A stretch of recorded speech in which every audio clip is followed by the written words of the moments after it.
Seja bem-vindo à STP TV. O assunto hoje é olhar sobre a África e o tema será, mais concretamente, África ou Áfricas. Inicia assim uma série de emissões cujo objetivo será estimular conversas à volta de África, enquanto espaço e enquanto ideia, com história e também com futuro. Para conversar sobre o tema, recebo hoje Maria Alves Neto, socióloga, diplomata e espero que um dia escritora. Ainda no decorrer deste programa estarei via telefone com Patrícia Trovada para debatermos os temas que marcam a atualidade. Antes da breve reportagem que vamos ver, dizer o seguinte, que essa nova série que eu inauguro pretende, sobretudo, dar atenção a pontos de vista de africanos sobre a África, mas não os habituais pontos de vista deslocados de africanos que estão fora do continente, dentro do continente, mas de espaços que não são os nossos espaços normais de convivência. Ou seja, um africano em Paris, um africano em Itália, Roma, na Alemanha, Berlim, Londres, o que seja, e desde essa perspectiva, olhando para a África. Ou então, um africano fora do espaço da África lusófona. Que seja um africano, que esteja em África, mas que olhe para a África, dentro da África, mas com um outro olhar, não o olhar habitual da África lusófona. Essa série será, sobretudo, isso. Posto isto, vamos ver a breve reportagem já a seguir. A África tem um potencial imenso. Não precisamos falar da beleza nem dos encantos que esta terra tem. Se nos focarmos nas suas gentes, percebemos que é berço de músicos, artistas, escritores, políticos, empresários de sucesso e muitos outros que dão cartas pelo mundo fora. Na emissão de hoje, a Bilionete irá decifrar alguns desses segredos, revelar caminhos para estas Áfricas tão diferentes que no fundo são uma só. É isso que vamos descobrir na emissão de hoje. Fique atento!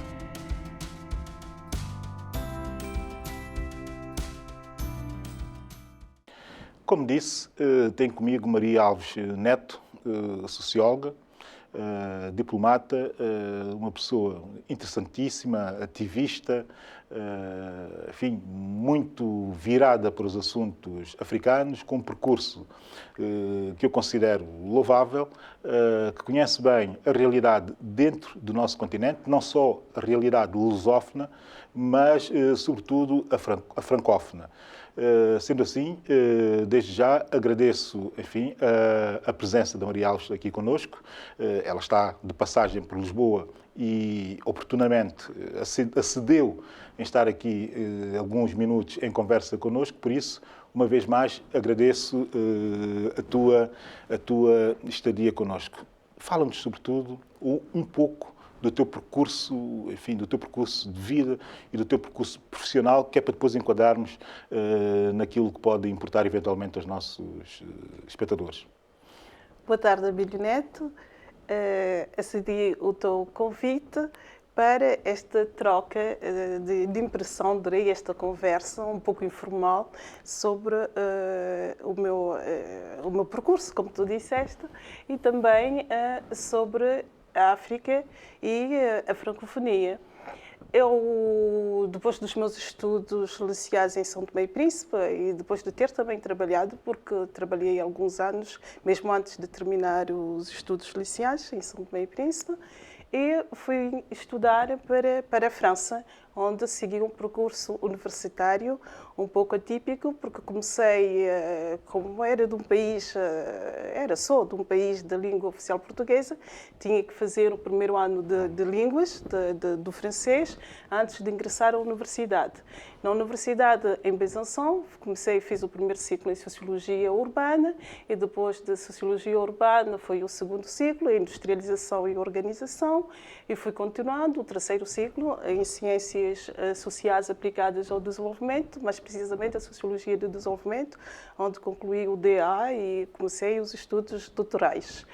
Também para compreender melhor a evolução do mundo e a África no mundo, do ponto de vista não só de França, dos pesquisadores e professores franceses, também frequentei o Centro de Estudos Africanos do ISCTE em Lisboa. tive a oportunidade de ser consultora, de trabalhar para um projeto do Banco Mundial, que foi uma consulta no quadro da modernização da política agrícola em São Tomé e Príncipe. Fiz um trabalho sobre a motivação dos trabalhadores e esse trabalho foi, aliás, importante porque permitiu pôr em prática os meus conhecimentos em sociologia de desenvolvimento e de terreno, que foi talvez a primeira vez que se utilizou o método participativo para análises no terreno. Foi um método inovador e mesmo inovador para o Banco Mundial, que num segundo projeto já propunha que se utilizasse o método utilizado por mim nos estudos em questão. E é mais ou menos isso. Depois continuei em França, depois dos estudos, e ia esporadicamente a São Tomé e Príncipe, e tive, assim, a ocasião de trabalhar em França durante algum período. Então, mas quando é que aparece, efetivamente, a tua, digamos que, participação junto da União Latina? A partir de que momento é que tu entras para a União Latina? E o que é que te interessava nesse projeto da União Latina? Da União Latina. Aliás, convém também explicar mais ou menos a quem nos está a ver o que era isso da União Latina, não é? Olha, depois, sobretudo da Segunda Guerra Mundial, os países decidiram regrupar porque havia realmente uma necessidade de um diálogo entre os países. E a União Latina nasce no quadro desse projeto. Já havia as Nações Unidas, a Sociedade das Nações, que deu depois aparecimento da Organização das Nações Unidas, e também em Paris começou a criar movimentos para regrupar os países. E assim os embaixadores dos países latinos, em França, criaram a União Latina. Isso foi em 1954 e a União Latina formou-se com um grupo de 12 embaixadores, sobretudo os embaixadores do espaço europeu.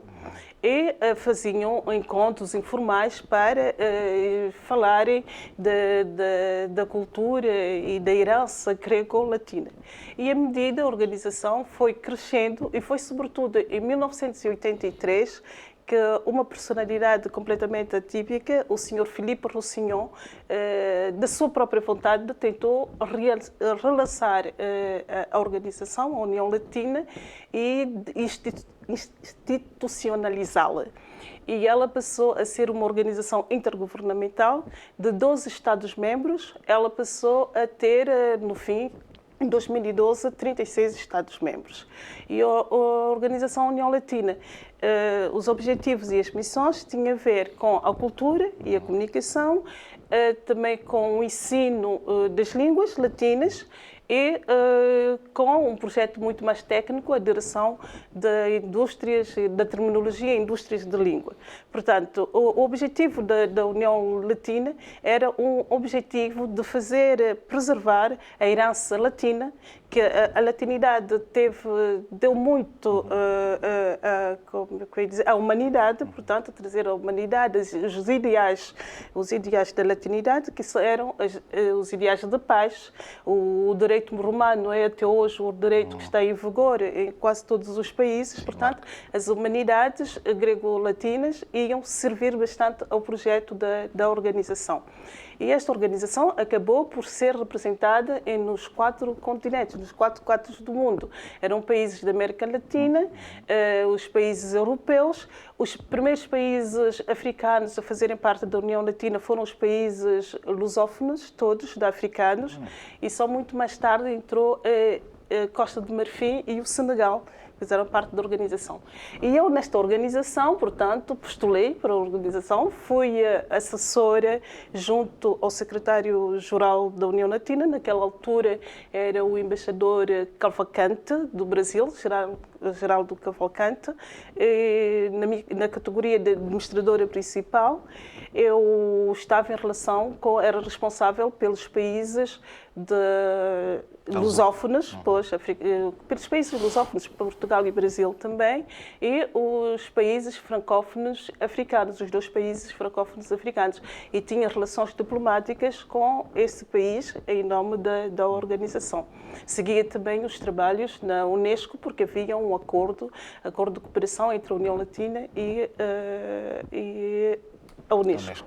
Estando nesse ambiente, como é óbvio, Sim. tens que ter um olhar muito privilegiado sobre 2 realidades organizacionais ou institucionais hoje, não é? Como são, aliás, a francofonia e a lusofonia, no nosso caso, agora institucionalizado recentemente, relativamente à francofonia, na CPLP. A verdade é que, estando nesses 2 mundos, o que é que tu achas que existe de diferente em termos institucionais, de relação entre a França e as suas ex-colónias, por exemplo, e Portugal e as suas ex-colónias? Haverá assim tanta diferença? Porque há muita gente que diz que a francofonia, alguns defendem que a francofonia como organização é muito mais, digamos, que muito mais efetiva do que é a lusofonia. Há outros na lusofonia que defendem que a lusofonia é muito mais aberta e em que não há relações de tanta, como é que eu ia dizer isso, de tanta força da colónia relativamente às ex-colónias, coisa que no caso francês existe muito, tanto mais que na francofonia fica sempre com aquela ideia na cabeça da França-Afrique, não é? Na relação da França com os países africanos, e que no caso português não haveria essa espécie de Luso-Afrique, digamos, não é? O Lusáfrica, se bem que há aqui algumas pessoas em Portugal que ainda se inspirem nesse tipo de ideais. Mas o que é que há de diferente, efetivamente, para ti, nestas duas realidades? Acho que devemos separar as 2 coisas, porque uma coisa é falar-se da francofonia e como movimento e também da Organização Internacional da Francofonia. E outra coisa é a França-Afrique. A França-Afrique tem a ver com aquilo que os franceses dizem o pré-carré. O pré-carré francês era as relações que ao longo do tempo foi existindo entre a França e os países africanos francófonos. E estas relações eram baseadas sobretudo pelos interesses da França nos países africanos, de maneira a responder às suas necessidades, sobretudo em termos de energia. E então, através das grandes empresas petrolíferas, a França continua a ter uma mão sobre os países francófonos africanos. E, por um lado, naquela altura, a França falava-se do terceiro mundo, havia ajudas, a linguagem era de ajuda e de cooperação, mas, por outro lado, havia esta forma de neocolonialismo. Foi um pouco, a França saiu, deu as independências aos países africanos, mas deixou lá a mão, deixou lá um controlo e tiveram umas relações a nível político e militares muito fortes, e essas relações realmente constituíram também um grande obstáculo para o desenvolvimento em África, porque, de facto, os franceses diziam, e mesmo sem nenhum complexo, que eles estavam em África para defender os seus interesses. Os franceses defendiam os seus próprios interesses. E os africanos, as autoridades africanas, também, na lógica apenas, porque eu digo em África, durante muito tempo, e até hoje se vê, os governos têm mais uma lógica do poder do que uma lógica de produção e a busca de uma verdadeira independência. E na lógica do poder de defender as suas posições políticas, estavam interessados a ter essa ligação com a França. Tudo passava pela França. Lembro-me uma vez, numa entrevista com o falecido presidente Bongo, que ele até cometeu um lapsus dizendo, e esse lapsus foi estudado durante muito tempo, que França que o Gabão era a locomotiva, era o carro, e quem era o chofer era a França. Quer dizer, isso foi dito e de uma maneira realmente completamente... Isso é uma boa definição da França-África. Da França-África, portanto. Com isso, quase que dissemos tudo sobre as relações sobre a França-África. E esses aspectos da França-África foi muitas vezes estudadas e denunciadas pelos franceses, mesmo pelos franceses. Hein? A maior parte dos escândalos da França-África a gente conhece através das pesquisas feitas pelos franceses que não estavam de acordo, professores, escritores, jornalistas, que denunciaram esse processo que era completamente de uma expoliação das riquezas africanas. Depois havia também a questão da indignação, porque isto tudo era feito com a conivência dos africanos que estavam sob a alçada da França, ou seja, da própria ex-colónia, da própria ex-metrópole, não é? E isso também era um pouco escandaloso, no sentido em que, daquilo que nós temos acesso aqui em Lisboa, havia essa ideia de que quase todos os presidentes da França, ou que incorporavam a França-África, eram presidentes milionários, que tinham os seus bens em Paris e que viviam otimamente bem em Paris e que tinham essa proteção até das autoridades francesas.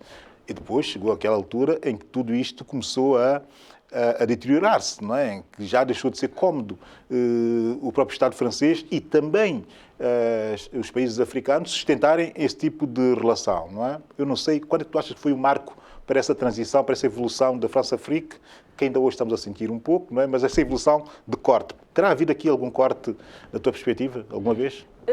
Acho que sim. Acho que agora a expressão da França-África vai realmente diminuindo, porque os países africanos, sob a pressão e, sobretudo, com a abertura e a transição democrática, agora vão tomando a consciência que realmente têm que mudar de comportamento, têm que olhar também um pouco mais para a sua própria realidade.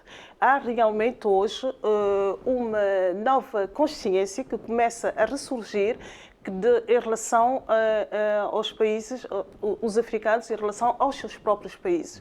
É um processo ainda lento, mas vai-se verificando, de facto, que as coisas tendem a mudar e, felizmente.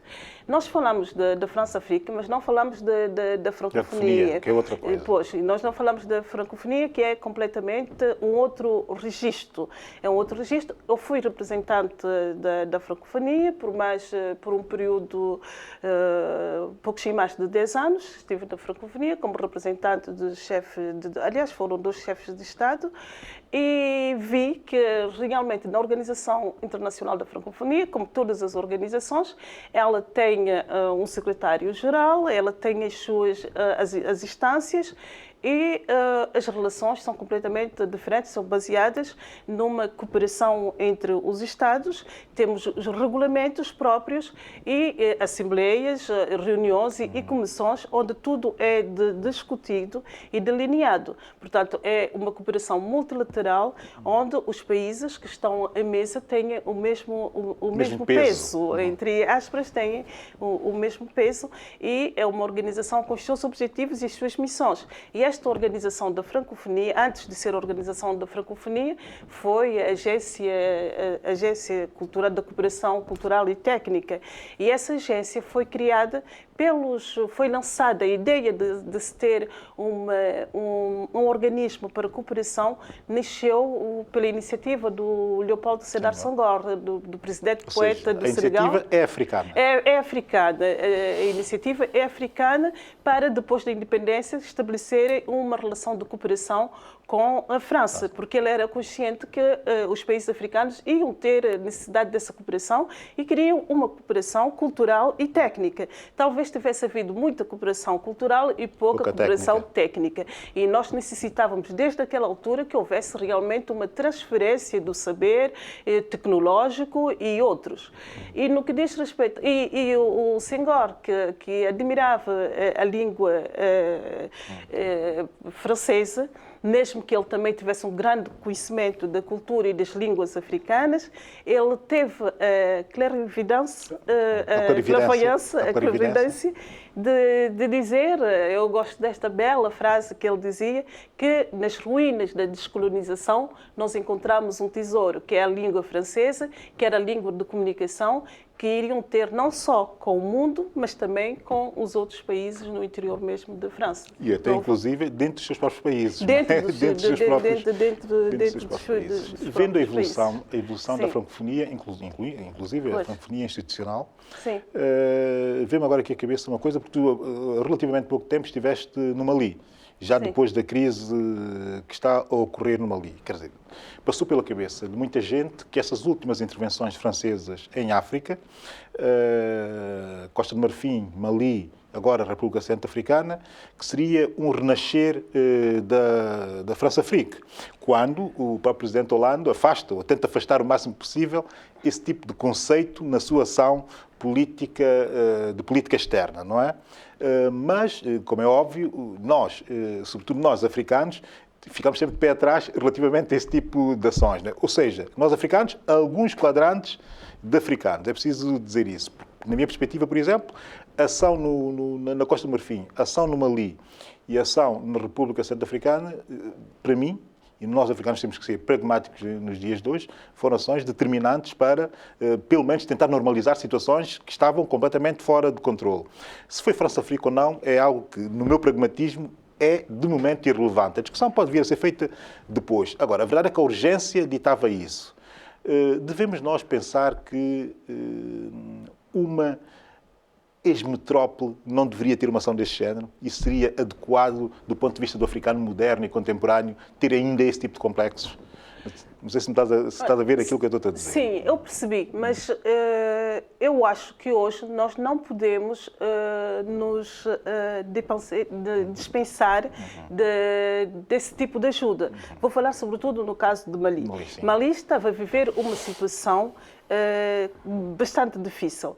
Uma situação que houve o golpe de Estado, o golpe militar, que foi mais um levantamento dos militares porque não tinham condições justamente para se defenderem das zonas em que estavam, sobretudo a zona do norte, porque havia a invasão, a rebelião Tuareg, e eles fizeram o golpe de Estado ao mês das eleições presidenciais. Ao mesmo tempo que houve este golpe, o país vivia uma situação de instabilidade institucional, os movimentos jihadistas aproveitaram para penetrarem no território maliano. E em pouco tempo, 2/3 do território eram controlados pelas essas forças jihadistas, e eram forças determinadas e com uma ideologia completamente diferente. E foi o Estado maliano, o presidente Dioconda Touré, da transição, que pediu que a França interviesse. E, neste caso, ela teve mesmo que fazer, porque não só punha em causa a estabilidade do Mali, como também das regiões ali ao lado. E o caso do Mali permitiu ver a fragilidade dos países africanos à volta. Não temos uma força bem constituída para defender as fronteiras, e a zona norte do Mali, que é uma zona completamente extensa, muito pouco povoada, é uma zona onde não havia o Estado. E ela já tinha se transformado numa zona quase do não-direito, em que havia tráficos de drogas e mesmo tráfico de pessoas, de cigarros. Era uma zona completamente... Um não-lugar, como diria o Marco G. Pois. E então era necessária a intervenção francesa, foi uma intervenção muito boa, mas os problemas ainda não estão totalmente resolvidos. Então, tu que estiveste lá, como é que sentiste esse país que está atualmente em momento de transição, mais ou menos consolidado, porque houve eleições, há um novo presidente, há um novo parlamento e tal, mas como é que sentiste os malianos perante essa nova realidade? Porque os malianos são um povo, nós muitas vezes não temos a noção da riqueza daquele povo. Eu, enfim, não tenho uma grande noção, porque nunca lá fui, nunca lá estive. Lembro de ter 1 ou 2 amigos, 2 conhecidos do Mali, mas tem imensa música de Mali, imensa música de Mali. Pois tem aquela coisa muito simbólica para os africanos de Tombuctu e tal, e ver aquela gente a destruir aquele património. Ver, quer dizer, tinha que haver mesmo uma reação. Portanto, a questão do complexo relativamente à França-África, para mim, nunca se colocou sequer. Não é? Mas, voltando, como é que tu vês? Estiveste lá no terreno e estiveste com as pessoas, estiveste em conferências. Como é que viste uma ali agora, hoje? Fui no ano passado, no período de crise. Ainda havia guerra no Mali. Lá estive no ano passado, em fevereiro. E fiquei muito surpreendida que os malianos estavam todos presentes para discutir sobre o problema da reconciliação. Tanto os malianos do norte como também dos malianos do sul. Pelo menos naquelas discussões, eles afirmavam os malianos do norte, que não estavam para pela separação do Estado de Mali, que deveria haver um Estado unificado. O Estado unificado. Mas isso os malianos do sul depois diziam, nem devo dizer do norte e do sul, mas os outros diziam que era de se desconfiar. Porque realmente o grande problema hoje para os malianos é como realmente resolver o problema com os tuaregs. Há realmente uma viva crise, uma grande crise política e territorial em relação aos tuaregas e o poder central.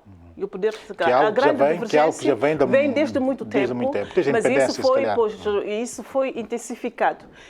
E diz-se, há muitas teorias à volta dos acontecimentos no Mali, que mesmo esta rebelião tuareg tem estado a ser manipulada do exterior, manipulada de outros países vizinhos, porque o norte do Mali tem muitos recursos, mesmo em água, minerais, já se sabe, e isso tudo provoca cobiças, das potências que querem também controlar esta zona. É o que foi dito. Mas eu acho que isso deve ser ultrapassado pelo diálogo permanente também, para poder integrar as populações dos territórios, daqueles territórios, no espaço nacional. Que é uma dificuldade. Porque elas estão que é uma grande dificuldade, porque é uma zona muito pouco povoada e é um povo nómada. Também põe-se a questão, vou estar de novo no Mali, já na próxima semana, para participar no 14º Fórum de Bamako, da Fundação do Fórum de Bamako, cujo presidente foi o ex-primeiro-ministro de Mali, foram tantos, Modibo Sibike. E a questão é realmente de ver como encontrarem diapositivos para poderem garantir a segurança da zona de Sahelo saariana. Pois isso é complicado, que é muito complicado. É muito complicado e é um problema que os países africanos têm e vão ter que resolver, que é fazer o Estado chegar a todo o Estado. Não é só uma questão de criar um Estado e depois de criar uma nação, não é só essas duas questões que estão em causa, é levar o Estado enquanto organização, enquanto administração, a todo o território nacional. E, curiosamente, grande parte dos países africanos com maior fragilidade em conseguir estender o braço do Estado às margens do Estado, não é? Da sua geografia, como na República Centro-Africana, a dificuldade que têm, até pela densidade da floresta e isso tudo, a dificuldade que têm em chegar ao extremo das suas fronteiras. O mesmo com Congo Zaire. Como é que é possível de Kinshasa chegar a todo o extremo do Zaire, que é um país enorme? O mesmo com a Somália, o Mali com as mesmas dificuldades, a Mauritânia em determinados momentos também. Quer dizer, há aqui um problema complicadíssimo de se levar o Estado em todos os Estados, ou em grande parte dos Estados africanos. Ou seja, para levar o Estado a todas as margens é preciso modernizar imensamente o Estado Central. E existe essa dificuldade em modernizar-se o Estado Central, não é? Sim, existe, mas a solução talvez para isso seja a descentralização. A descentralização e o desenvolvimento local. Claro. Tem que se chegar a essas populações, fazer um levantamento das necessidades, o que há, o que devia existir, fazer o recenseamento também das populações e pôr também as infraestruturas de base.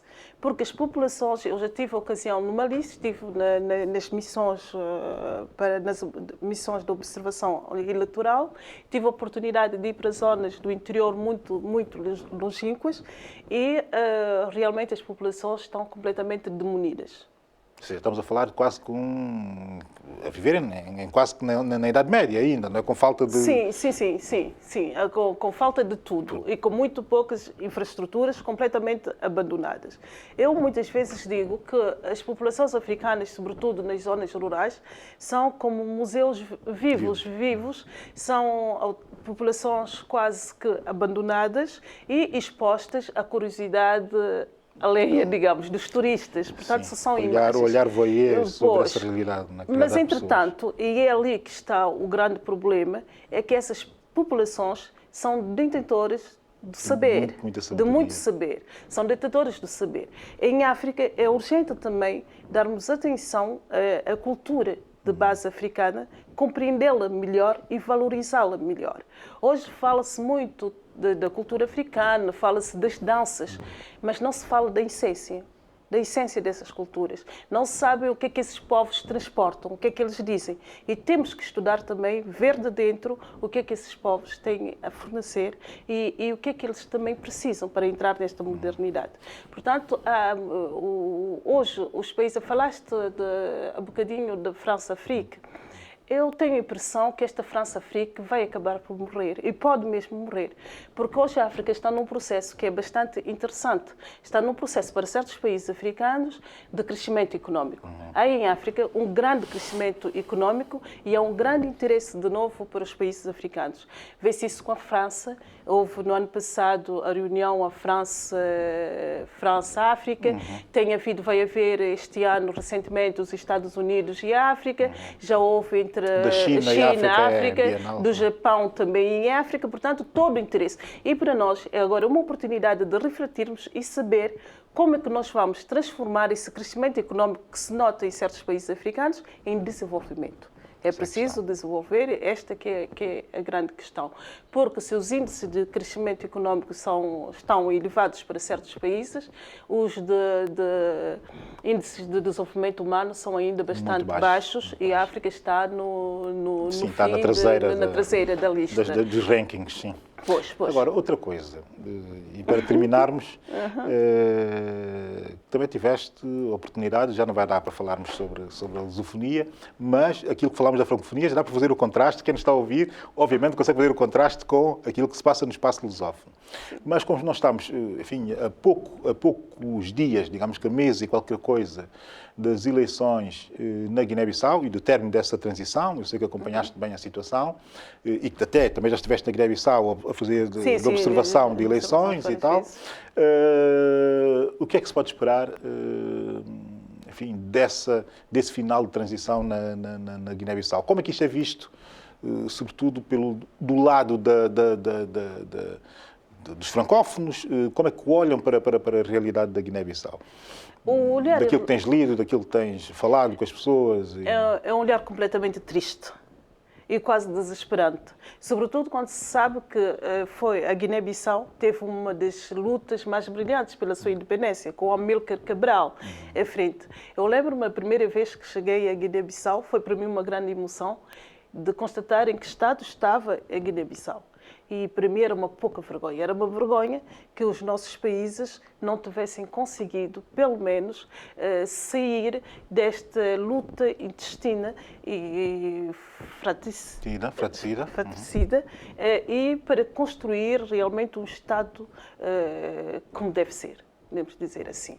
E está-se sempre, e eu digo sempre isso, em detrimento das populações, a política tem estado a destruir toda uma sociedade. E pior ainda, instrumentaliza-se as etnias para continuar esta pressão. E na Guiné, outro grande problema foi a reforma em relação aos militares. Uma reforma que muitas vezes vai-se pensando que deve-se fazer e que ainda não foi totalmente feita. Não foi totalmente feita. São os militares que põem um problema. Hoje a Guiné-Bissau transformou-se e tem cedido no Estado, no narco-Estado. É também uma zona quase de não direito, porque houve assassinatos, não se sabe quem assassinou, a violência na Guiné-Bissau não tem rosto. E é preciso pôr a justiça a funcionar na Guiné, pôr o Estado a funcionar na Guiné, defender realmente os direitos democráticos da Guiné, e saber quem está por detrás de toda essa destabilização do país. Guiné-Bissau. E que isso não interessa a ninguém. De facto, e agora, mesmo para o fim, enfim, há aqui uma coisa que eu gostava de te ouvir falar, pouco que seja, não é? Para quando um regressa a São Tomé, São Tomé e Príncipe. Temos que falar também de São Tomé e Príncipe, nem que seja 2 ou 3 minutos. Não é? Para quando regressa a São Tomé e Príncipe. É todos os dias. É todos os dias. Eu digo que pensar em São Tomé, para mim, é um motor. E é também um motor e é também, como direi, uma espécie de resistência contra o eurocentrismo. Eu penso em São Tomé para continuar a ser São Tomense e digo sempre que vivo na Europa de coração em África, como dizia, lembrando o poema de Francisco José Terreiro. Gosto, como tu sabes, do meu país. Gostaria de lá estar para também contribuir em alguma coisa para que o nosso país avance e saia deste estado de letargia. De letargia e nem sei como defini-lo por completo. Mas, entretanto, há uma coisa muito curiosa que eu observei nas reações da diáspora são tomense através do fórum. Nós somos os indignados de tudo. E eu tenho a impressão que os outros que estão em São Tomé e Príncipe vivem numa espécie de anestesia social, aquilo que eu posso considerar uma espécie de anestesia social. São tantos os problemas que as pessoas, a uma dada altura, já não reagem. Já não reagem. A indignação, quando não provoca a reação, provoca esta posso falar da anestesia, uma completa anestesia social. Como sair disso? Eu acho que é fácil. Eu acho que os homens políticos são tomenses e africanos, do modo geral, têm que ter um pouco mais de recuo em relação à situação política e dizer que não podemos continuar assim e haver também uma perspectiva nova. E o humano deve vir de novo para o centro das preocupações. Tem que haver mais solidariedade. Nós vivemos no imediatismo, nas improvisações, sem pensar no sem futuro. E sem olhar para frente, sem visão. É uma visão. Sem uma visão. E no que diz respeito, para falar, porque não falamos de tudo, o tempo passa muito depressa realmente, a questão de São Tomé e Príncipe nas organizações internacionais, vou falar disso porque é para mim importante dizer-se. Eu acho que São Tomé, não conheço a política verdadeiramente externa de São Tomé, acho que devia haver uma definição da nossa política externa e que também façamos um inventário das organizações internacionais que o país é Estado-membro. Fazer o inventário dessas organizações, das convenções que nós participamos, subscrevemos, assinamos e depois ver se podemos assegurar, garantir a presença de São Tomenses nessas organizações. Continuar com a política da cadeira vazia, acho lamentável.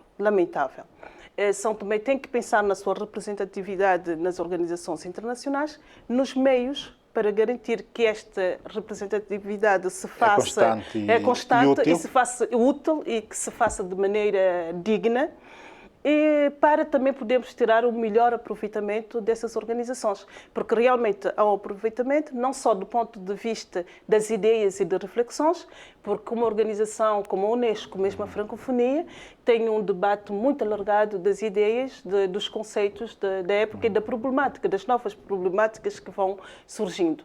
E se São Tomé estiver mais presente e mais ativo na participação nessas reuniões, eu estive. Para além de ser... Até aqui uma terceira dimensão que não deste, que é a dimensão do lobbying, não é? O lobbying hoje é muito importante. É muito importante. E uma pessoa consegue gerir o meio do lobbying. Sim. E até propunha aos São Tomenses que, nesses casos, em vez de fazer uma política de cadeira vazia, volto a dizer, podiam já nos países, em muitos desses países, São Tomenses da diáspora que têm a capacidade de assumir também essa representatividade. Mas tem que dar o mínimo de condições para que isso seja feito como deve ser. Antes de terminarmos, vamos terminar já de seguida, estivemos a falar, antes de começar o programa, estivemos a falar e aconteceu uma coisa curiosa, é que a Maria Alves traz uma revista francesa que comprou, enfim, para vir no avião. Como é que se chama a revista? Pois, comprei uma das revistas Glamour. Sim, em França, é a revista Gala, e comprei porque, tu deves saber, não é? Durante 2 meses a França viveu o drama Hollande, quase após l'affaire Hollande, como tu dizes. E então, pronto, por curiosidade, quis comprar e seguir. E ao folhear a revista, para minha grande surpresa, vejo nas últimas páginas, portanto, lá onde normalmente põem páginas turísticas, vejo l'île de São Tomé e Príncipe, l'île de chocolate, São Tomé e Príncipe. Portanto, são 4 páginas, é? 4 páginas de São Tomé, uma grande publicidade, sim, lindíssimas. Uma grande publicidade, mas outra grande publicidade para São Tomé, sobretudo no período em que o affaire Hollande estava no seu máximo. Portanto, todos aqueles que compraram a revista, se folhearam até a última página, encontraram de certeza imagens de São Tomé e Príncipe, o que é muito bom para o nosso país, e isso prova que realmente nós devemos tirar partido de todas essas circunstâncias que são positivas para o país. Maria Alves, muito obrigado pela tua presença. Nós tivemos todo o gosto em ter-te aqui e temos todo o gosto em voltar a ter-te aqui para falarmos sobre assuntos como aqueles que tratamos hoje. Imensa riqueza, imensa experiência e muito olhar sobre realidades diversas. A nossa emissão continua já de seguida com o habitual olhar, outra vez o olhar, de Patrício Trovada sobre a atualidade. Estamos de volta para o já habitual comentário do Dr. Patrício Trovada. Uma intervenção que será feita telefonicamente, dada a presença do nosso comentador habitual em Paris. Olá, Patrício. Obrigado por se juntar a nós, sobretudo numa semana em que, no centro do debate africano, enfim, até se calhar diria internacional, está a 22ª Cimeira da União Africana. Houve aqui, enfim, algumas dúvidas sobre sobre aquilo que seria essa cimeira.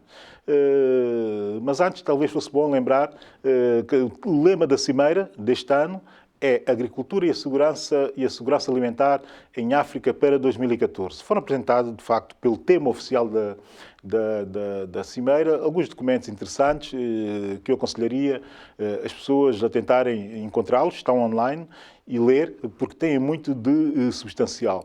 Mas por trás desse lema central existem temas que, do meu ponto de vista, estão a marcar fortemente a Cimeira. O primeiro tema, e o mais relevante deles todos, se calhar, do meu ponto de vista, tem que ver com o alargamento do Conselho de Paz e Segurança da União Africana, tornando muito mais democrático, diverso e plural. E, sobretudo, dentro de uma lógica que é a lógica que os africanos estão a reivindicar para o Conselho de Segurança das Nações Unidas, quer dizer, do alargamento.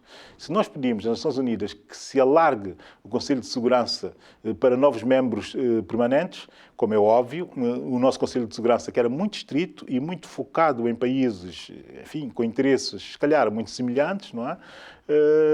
Darmos o tom e também darmos a nota da diversidade e da pluralidade. Nesse sentido, muito bem a União Africana e muito bem essa evolução. Como é óbvio, uma evolução que tem muito que ver com também dar uma resposta africana às questões que a nossa relação com o TPI nos tem colocado, não é? Que é dividindo praticamente hoje, e hoje sabe-se, os africanos, sendo que de um lado estão aqueles que enfim, que defendem a manutenção dos países africanos no TPI e do lado oposto, outros que defendem a saída dos países africanos. Estes 2 subtemas, digamos, estão a ser subtemas muito relevantes na atual Cimeira. Outro tema muito interessante é a projeção que a Presidente da Comissão, a Sra. Zuma, faz da África, ou seja, quase que projetando e perspectivando uma África daqui por 50 anos. Uma África a falar, segundo a projeção da Sra. Zuma, a falar a mesma língua, uma África cortada por TGV, ou seja, uma África em que os africanos poderão deslocar-se dentro dela com enorme facilidade, enfim, uma outra África. Não acha, Patrícia? Olá, Abílio. Essa visão apresentada pela Presidente da Comissão, pessoalmente eu acho que foi algo um bocadinho precipitado. Sabe, aquilo que é proposto não me parece ser consensual ao nível africano. Um dos grandes problemas que nós tivemos na construção da União Africana foi exatamente esse, a necessidade partilhadas por uns, e eu partilho essa necessidade, de primeiro construirmos espaços sub-regionais mais coerentes e, digamos, muito mais integrados.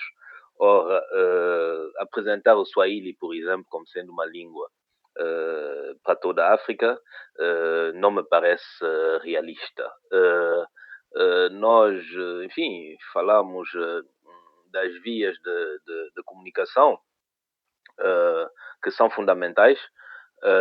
Não me parece que o TGV, do momento, seja o caminho. Nós temos a necessidade, sobretudo, de estradas e toda a gente sabe que em África as linhas férreas de alta velocidade são menos economicamente viáveis que as próprias ligações aéreas. Daí que eu creio que nós não queremos grandes anúncios, sobretudo desse tipo. Nós gostaríamos de ver a União Africana seguir por caminhos mais seguros, um passo à frente do outro, mas avançar por caminhos muito mais seguros. Ainda, relativamente à África, nestas últimas 2 semanas, aliás, nesta semana, um dado que eu acho interessantíssimo e que é muito relevante para imensos países africanos, que é uma tendência. É uma tendência que agora já sabemos ser uma certeza, que é o crescimento da utilização da banda larga, enfim, e da sua potencialidade no continente. Um relatório recente dá nota de que o continente africano, entre 2013 a 2019, será o continente com a maior taxa de penetração de banda larga ao nível mundial. Portanto, há aqui todo um universo por explorar, há aqui todo um universo que carece de criatividade e de competências técnicas para o exponenciar. E a verdade é que num próprio relatório também já é dito que há africanos com competências para o efeito. Portanto, estamos aqui com o topo, absolutamente o topo da modernidade a coexistir em África com digamos que a base da modernidade, ou seja, o topo e a base a coexistirem no nosso continente. Como comentar uma realidade deste género?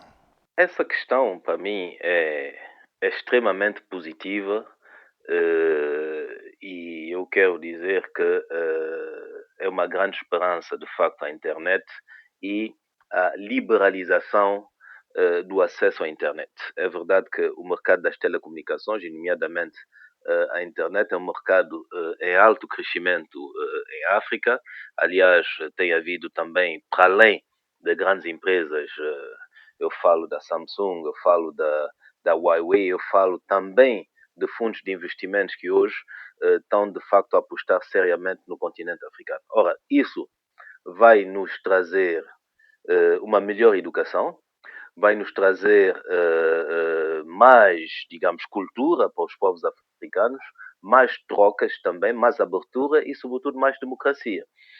Daí que eu penso que é um instrumento fundamental ao serviço do desenvolvimento, mas isso faz também com que os políticos tenham que, eu diria, ajustarem-se a esse novo instrumento que eles não poderão definitivamente controlar. Daí que há uma necessidade também de uma evolução, eu diria, do diálogo entre a esfera política e o resto da sociedade, nomeadamente a sociedade chamada sociedade civil, e eu acredito que, se assim não acontecer, é evidente que daqui a mais alguns tempos, alguns regimes africanos vão achar que a internet é mais destabilizadora do que realmente uma avenida, uma autoestrada para o progresso, o desenvolvimento, as liberdades individuais e coletivas. De seguida, veremos uma reportagem enviada de São Tomé e Príncipe. Posteriormente, seguiremos a análise da atualidade. Por isso, agradeço a vossa atenção. Há vários anos que está instalada uma crise sem precedentes no desporto santomense, em particular no futebol. Quando a atual direção da Federação Santomense de Futebol assumiu o comando da instituição em 2011, São Tomé e Príncipe estava a caminho de 3 anos sem realizar campeonatos nacionais e 9 anos sem participar em qualquer competição internacional. Passamos um longo tempo, quase por volta de 6 ou 8 anos ou mais, as nossas equipas, pelo menos os clubes, não participavam. Aliás, mesmo a seleção. Portanto, como vê, nós tínhamos perdido o direito a voto na FIFA e a CAF. Enfim, só a realidade que diz, só a natureza que diz, só as pessoas de boa fé que podem dizer, portanto, que essa direção tem trabalhado bem, normal. Há falhas, que é normal, portanto, de qualquer homem, mas a verdade não é aquilo que nós ouvimos aqui pela Praça Rua. Embora sem resultados positivos, em 2012 o país regressou às competições internacionais da CAF e foi normalizada a organização dos campeonatos nacionais. Este ano, para a surpresa da Federação Santomense de Futebol, os 2 clubes que deveriam representar o país nas competições africanas, nomeadamente o Sporting da Pré-Cruz e a Udra de Angulares, não foram inscritos pela CAF. Tudo fizemos. Acho que tudo ficou do lado da CAF. Acho a questão administrativa, mas administrativa. E, portanto, o senhor jornalista poderá ainda amanhã, portanto, colher nossa conferência de imprensa, onde temos os documentos pragmáticos e irá demonstrar, portanto, só um cego é que sabe que poderá saber que não fizemos inscrição. Portanto, tudo da nossa parte fizemos e só podemos culpar a CAF. Instalou-se a polémica entre a Federação e a direção dos clubes e, uma vez mais, para a surpresa do presidente da Federação Santomense de Futebol, o Sporting da Pré-Cruz acabou por ser incluído na lista dos clubes africanos que deverão tomar parte nas competições para a Liga dos Campeões Africanos. Não sei explicar porque foram eles que nos anunciou, portanto, a introdução do Pré-Cruz. Nós não sabemos como foi feito, mas a verdade é que a CAF nos anunciou já há cerca de 2, 3 semanas que o Pré-Cruz vai participar. Não sei o que aconteceu. Afastaram essa equipa da Argélia e puseram Praia Cruz, mas Praia Cruz praticamente não participou no sorteio. A mesma sorte não teve a Udra de Angulares, que ficou fora da Taça das Nações Africanas. Os dirigentes do referido clube não gostaram e introduziram uma queixa no tribunal contra a Federação Santomense de Futebol, alegadamente por ter lesado os interesses do clube. O nosso advogado já está a preparar os documentos. Nós, na segunda-feira, damos entregue ao tribunal. A Udra não tem mais nada a perder, a não sendo ir até as últimas consequências. Cada um, portanto, o que sente deve fazer, está dentro da regra, dentro da legitimidade. Tudo, portanto, na altura responderemos, caso seja, portanto, feito tal queixa. Mas, no entanto, nós estamos compartilhados com as equipas, tanto no Príncipe, porque o futebol não é só de uma ou outra. O futebol é de nós todos e São Tomé e Príncipe hoje está como está, graças à nossa direção, junto aos clubes de São Tomé e Príncipe. O certo é que a Federação Santomense de Futebol é acusada de não ter dado diligências para a inscrição do Sporting da Praia Cruz e da Udra de Angulares nas próximas competições da CAF. Bem, o futebol, sempre um bom tema, sempre um bom tema em qualquer parte do mundo. Eu sou um futeboleiro, como dizem os espanhóis, ou seja, adoro a modalidade, lamentavelmente com problemas, enfim, como quase tudo em São Tomé e Príncipe, mas problemas, de alguma forma, a resolverem-se, se bem que a resolverem-se atipicamente. Convém fazer uma reflexão sobre a tipicidade do nosso futebol e da sua organização. Eu entendo perfeitamente a revolta, a frustração que podem sentir os clubes quando são, enfim, impedidos de participar, provavelmente por algum problema administrativo, burocrático. Mas também é muito honesto dizer que participar nas competições internacionais custa muito dinheiro e eu não sei se os clubes sozinhos e a Federação Santomense de Futebol são capazes, de facto, de corresponder a esse desafio financeiro. Daí que eu, quando estive no governo em 2012, nós vimos Santo Tomé regressar às competições internacionais, mas vimos também qual era o custo real dessas participações. Por outro lado, o caminho que Santo Tomé e Príncipe fez nas competições, sobretudo da equipa nacional, e a reação que isso provocou a nível do povo santomense, eu estou convencido que o futebol continua a ser um elemento fundamental da coesão social em Santo Tomé e Príncipe, da mobilização do país e que, olhando para os custos e benefícios, o governo, de facto, tem que fazer um esforço para financiar as participações das nossas equipas em torneios internacionais.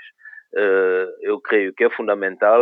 Foi um debate que eu pessoalmente tive, mas constatei que a coesão social em Santo Tomé e Príncipe, o lugar do futebol e a necessidade dos santomenses sentirem-se orgulhosos, mobilizados e toda a gente, de facto, carregar bem alto a bandeira. As coisas são mesmo assim, é preciso fazer uma opção e é preciso o Estado financiar muito mais a Federação.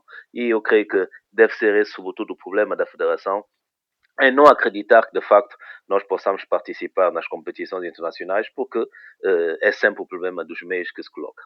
Em São Tomé e Príncipe, ainda, durante a semana que passou, tivemos a visita do presidente da China a Taiwan. Para muitos, uma visita plena de sucesso, porque agendou-se desde já a realização da Comissão Mista de Cooperação Bilateral, que vai dar continuidade a uma série de promessas feitas pelo presidente taiwanês enquanto durou a visita a São Tomé e Príncipe. Prometeu-se um hospital de referência, com centro de hemodiálise, essencial para o país. Terceiro, prometeu-se também um polidesportivo, coisa que São Tomé e Príncipe efetivamente não tem. Prometeram-se investimentos e muitas outras coisas, sobretudo a renovação e criação de um verdadeiro parque escolar. Do meu ponto de vista, e conhecendo a ação da diplomacia da China-Taiwan, essas promessas são promessas para cumprir. Cabendo a parte de São Tomé fazer o seu papel. Eu considero a visita uma visita, enfim, bem-sucedida. Logo, vamos confirmar se assim será quando os santomenses souberem dar resposta àquilo que lhes foi oferecido pelo máximo responsável político da China-Taiwan. Meu caro Abílio, essa visita muda e não muda muito, quer dizer, eu creio que não muda naquilo que eu considero ser o descalabro da nossa política externa, não é? Sabe que em 2011 o presidente Pinto da Costa recusou a receber o presidente Ma, de Taiwan. Ainda o ano passado, 2013, nós assistimos a uma série de declarações, nomeadamente o ministro das Finanças em Macau, a dizer que nós íamos retomar as relações com Pequim e que a cooperação com Pequim era uma cooperação imprescindível, etc, etc. Nós assistimos a uma visita da ministra de Negócios Estrangeiros, do irmão do presidente e do conselheiro diplomático a Pequim, dizendo que iam assinar um acordo comercial, pelas palavras do Gabriel Costa, quando não havia revelação diplomática nem acordo geral de cooperação. E, logo a seguir, a abertura de um bureau de representação de Pequim, dos interesses econômicos de Pequim em São Tomé e Príncipe, o Gabriel Costa vai a Taipei convidar o presidente Ma a visitar São Tomé e Príncipe, reafirmando que não havia intenções de romper as relações com Taiwan, etc, etc. Eu acho que, para quem entende perfeitamente as relações que existem entre Taiwan e Pequim e as relações entre os países que reconheceram diplomaticamente a República de China Taiwan, vê-se perfeitamente que a política externa santomense está, pelo menos, completamente descontrolada. Daí que eu penso que o presidente Ma fez bem em corresponder ao convite do presidente Pinto da Costa. Os santomenses, eu creio que têm consciência daquilo que tem representado a cooperação com Taiwan. Agora, em termos de leitura que podemos fazer da política externa ou do posicionamento do nosso país a nível das relações internacionais, estamos na confusão a mais total. Mas isso, como eu digo, não é novidade. Obrigado, Patrício. Obrigado, Abílio, e até para a semana. Termino deixando algumas sugestões de leitura ligadas ao assunto que eu trouxe hoje. Hoje, no essencial, romances. Romances que eu julgo serem marcantes para que se entenda, enfim, a diversidade da África, aquilo que eu considero Áfricas, não é? Sendo assim, começo por sugerir um livro que eu pessoalmente adoro, que é O Mundo de Estranhos, da Nadine Gordimer, um romance de 1958, riquíssimo e que tem muito que ver com com o momento mais tenso e mais duro do apartheid, o momento em que os africanos tiveram que reagir e o momento em que aparece efetivamente Mandela como figura central dessa reação africana na África do Sul. Nadine Gordimer, Prémio Nobel, amiga muito próxima de Nelson Mandela, portanto, merece desde já aqui o meu destaque. O outro livro, A Curva do Rio, de V.S. Naipaul, de 1979.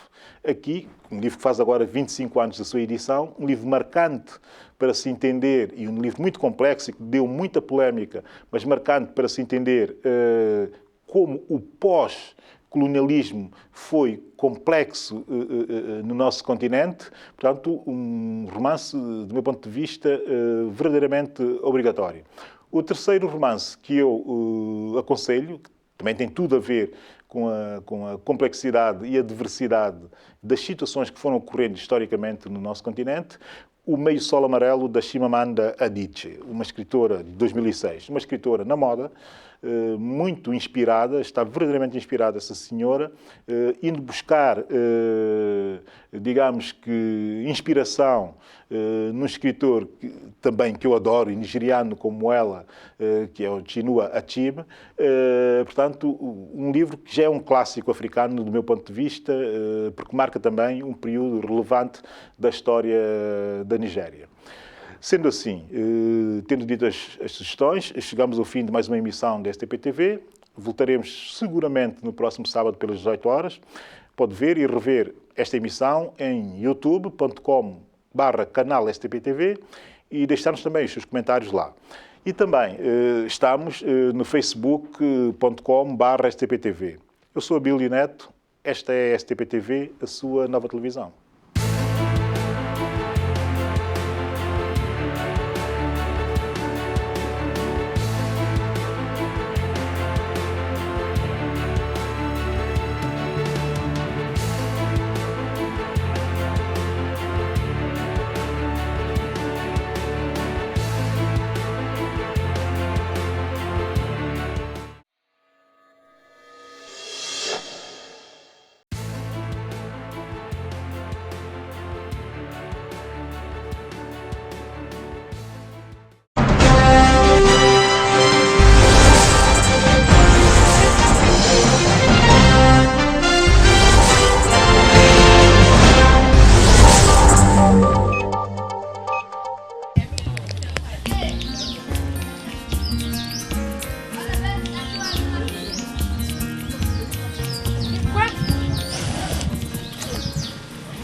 minha filha, esse quintal está tão sujo.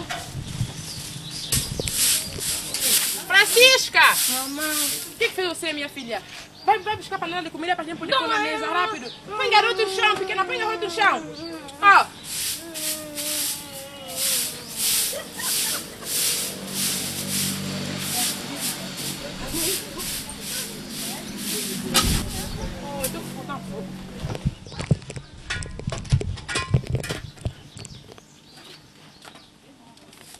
Põe panela em cima de mesa, depressa, põe panela em cima de mesa. Põe coisa em cima de mesa, neste prato. Vai buscar prato, filha. Quem? Caneca. Tá a pensar coisa assim, pequena, depressa, vai buscar outra coisa. Isso aqui não é prato de papai. É, vai buscar outra coisa. Olha, toma pano, olha a fruta um pouco para tua mãe, depressa.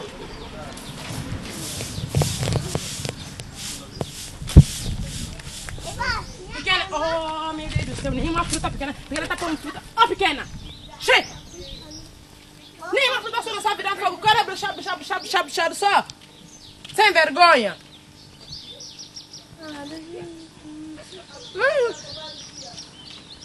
Tô comendo uma banana hoje, mas não.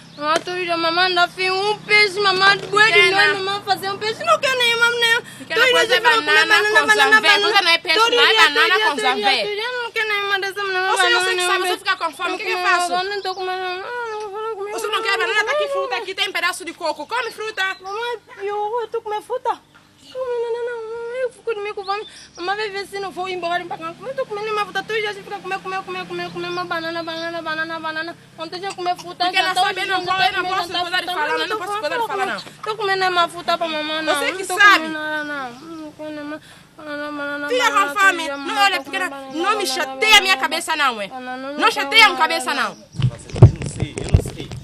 Poxa, só comigo, pá. Você não quer comer fruta? O que você quer comer, pequena? Não precisa comer fruta já. Cheio! Ei! Você que vocês estão a discutir aqui? Fala, teu pai, fala. Eu não quero conversa, não. Cheio, rapaz, sentou-se uma mesa. Levanta, é mesa. O que passa, rapaz?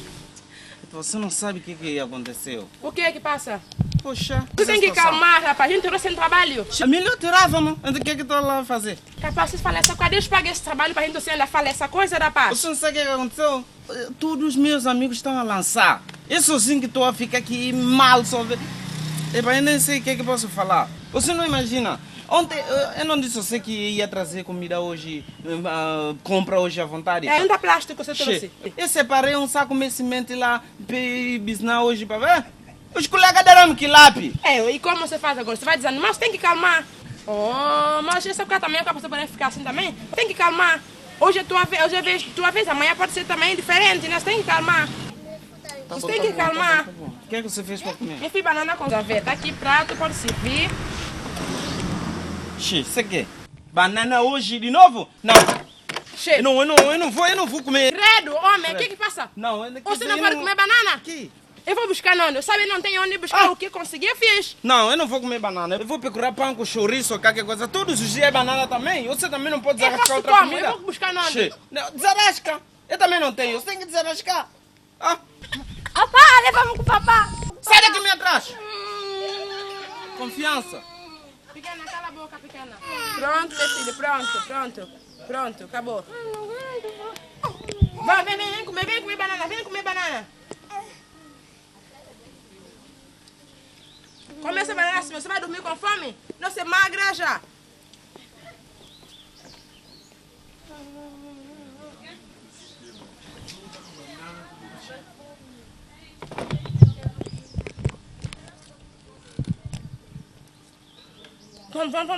Vamos.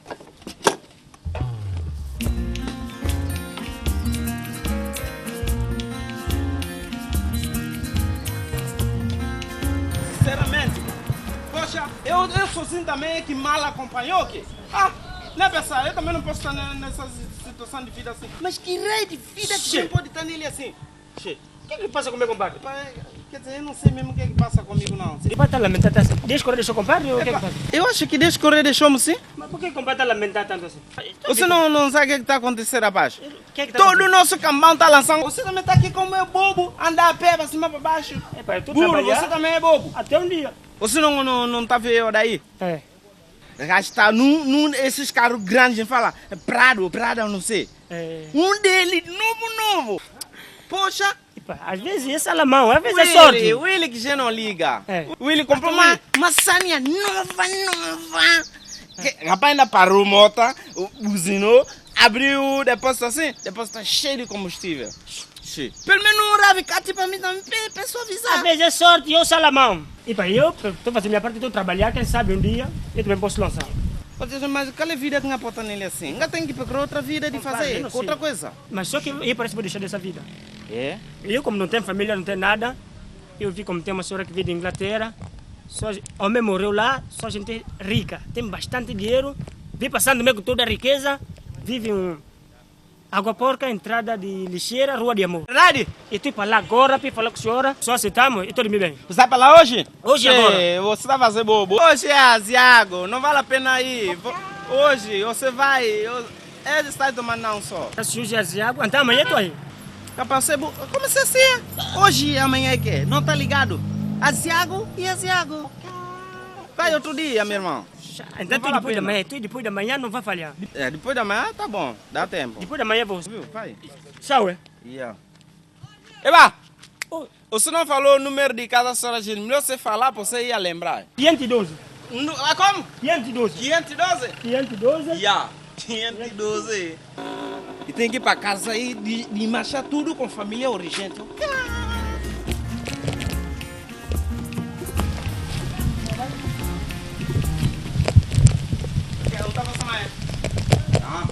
Espera arrumar toda a minha coisa, sai.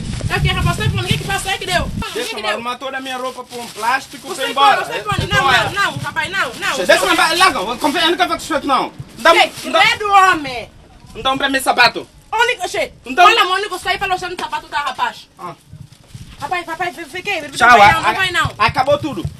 E essas crianças comigo, fica como? Fica, você desarrasca. Com 4 filhos no chão. E depois? E depois, eu que vou ficar aqui nesse castigo com vocês também? Rapaz, vai, rapaz. O quê? Vai botar piqueria. Não tem dia. Você é mulher grande já, desarrasca, vai buscar. Credo, coisa que tá mundo.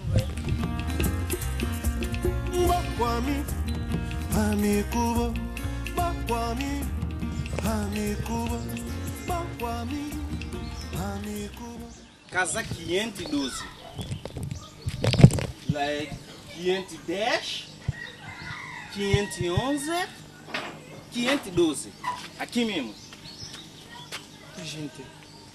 Olha aqui. Alô, sim. Olha aqui. Alô, sim. Sim, muito bom dia. Cheio. Sargento arranjou mesmo. Veio primeiro que é por quê? Mas eu acho que é uma confusão aqui, pô. Eu não tô entendendo, pô. Como o senhor viu rapidamente fez já primeiro que eu, porque você... Pelo amor de Deus, acho que eu tô fazendo confusão. É? Eu acho que eu tô fazendo confusão. E quer falar com só a gente que vive aqui? Como o senhor pode vir só querer falar com o senhor? Eu tenho que saber quem é o senhor primeiro, pô. Quem é o senhor afinal? Quem é o senhor? Quem é o senhor? Sim. E quem é o senhor também? Vamos chegar a um consenso. Eu quero saber quem é o senhor. O senhor também, quem é o senhor? Ele quer falar com a senhora mais velha, só chama a senhora, a senhora jantar, vem falar com a senhora. Pronto, eu sou o mordomo da casa. Mordomo? Mordomo é quê? Eu sou empregado da senhora. Ah, o senhor trabalha para a senhora? Anda para fora daqui, vai chamar a senhora para mim. Mordomo cheio de mordomo. Esse mordomo da casa. Senhor, pô, você é muito mesquinha, pô. Vai chamar a senhora para mim, nem um mesquinha. Senhor, pô. Você quer escoar a senhora velha, pô? Escoar? Quer escoar a senhora dinheiro? Essa senhora tem que vir encontrar-me bem. Também estou rasgado. Esse rapaz é mal aqui, não sei como é fácil. O senhor pode entrar? Posso entrar? Sim. Então, senhora? Espera um bocado. Quem é mulher que está semana aí? Sou eu, dona. Quem? Já vem lá vestir. Sai a bifar.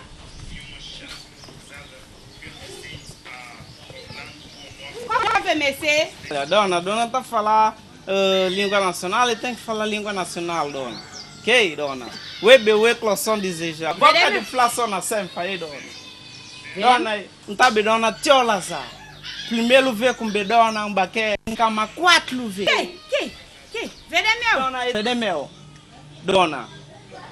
Olanga bedona, cloção sata, ne pipoca fiz dela com a nação. Que jovem, na bila cabeça. Jovem polenta, vou polenta lá. É para centrar? Que jovem polenta lá para subir, que? Madame vai posicionar em casa? Pepelinha, coisa que eu só comandar. Vai para falar no mussaço que banho para assunto tomar banho, mudar loupa. Sim, eu tenho que preparar. Não, loupa, quase na cabela de testa. Desconfere com cigarro, madame. Pepelinha, guarda fato, bili guarda fato da sungue, para sungue bichi, toma. Leva-me rápido, rapaz. Oh, anda!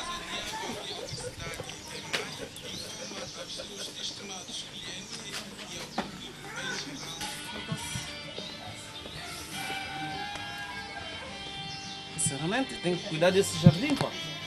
Epá! Ó, Pepelinho! Alô, você ainda não está, pô? Patrão, daqui a pouco. Daqui a pouco o quê? Você não é muito atrasado com isso, pô. Ó! Desculpa, patrão. Epá, no almoço você tem que ir petiscar qualquer coisa.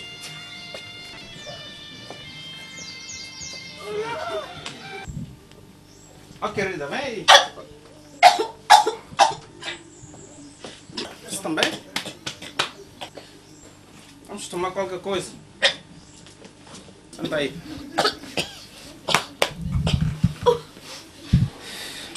Pepelinho, né? Sim, madame. Ok, bota na casa sleeping default. Sim, já vou, madame. Não vem, não.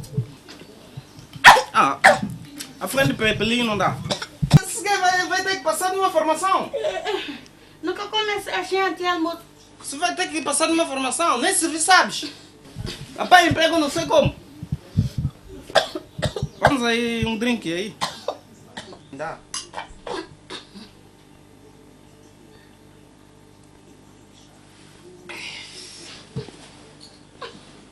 O que é que vamos comer hoje no almoço? Que? Hoje não tem frango.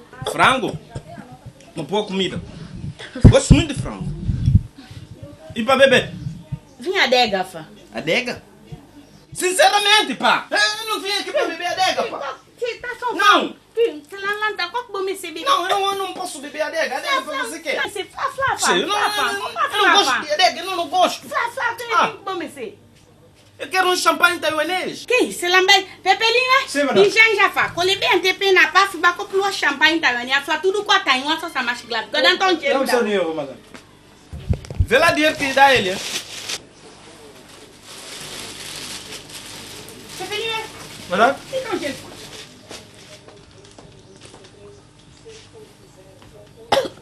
Ei! Quanto é que levaste? 100 conto. 100 mil. Ah, vê lá você.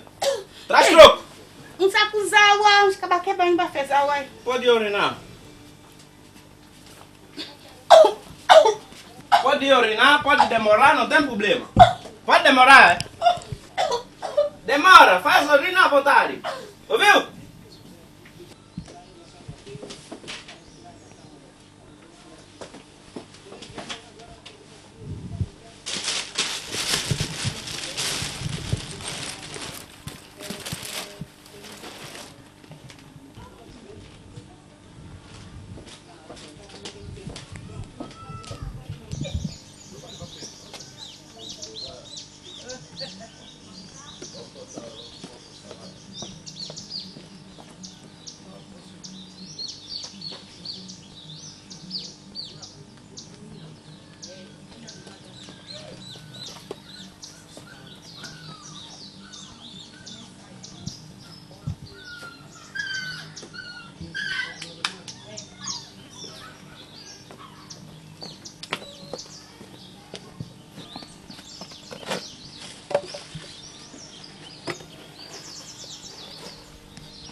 Ah, não ainda.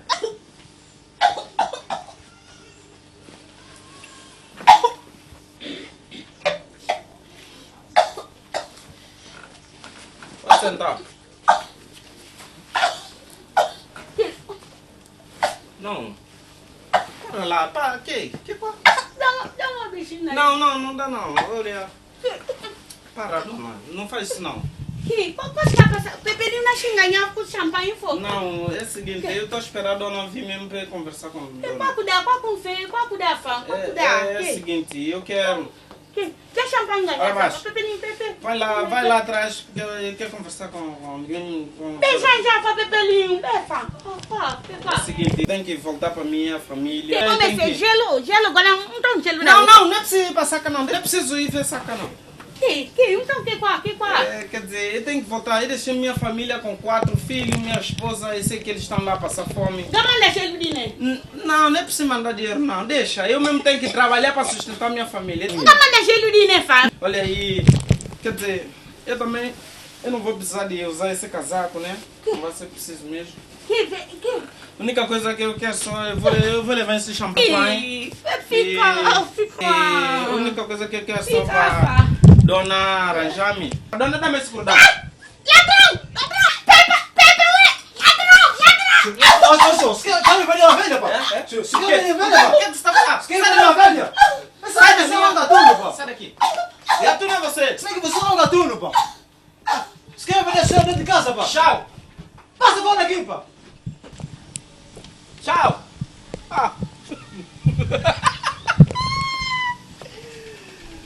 Já está! Eu, para começar tem que ser um rave 4. Esse cabra aqui tá a bater mais.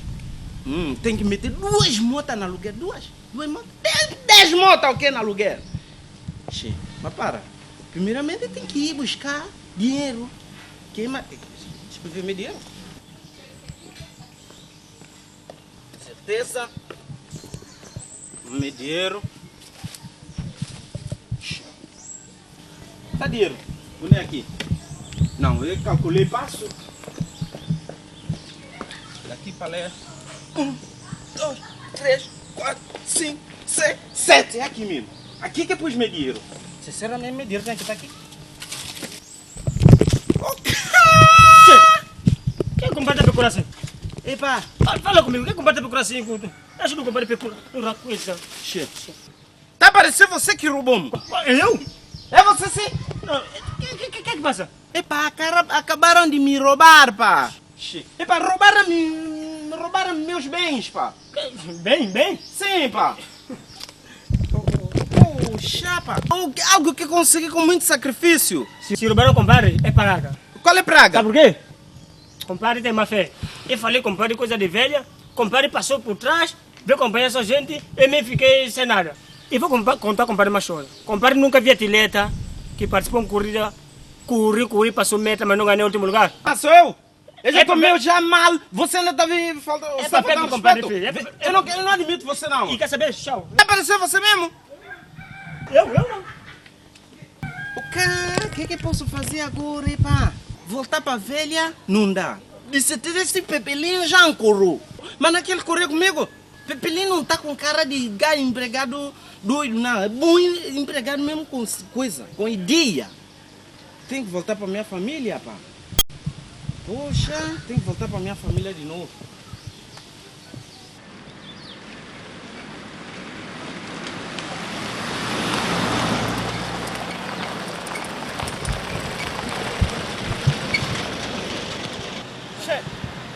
Essa é minha família. Eba! Espera-me! Amigo!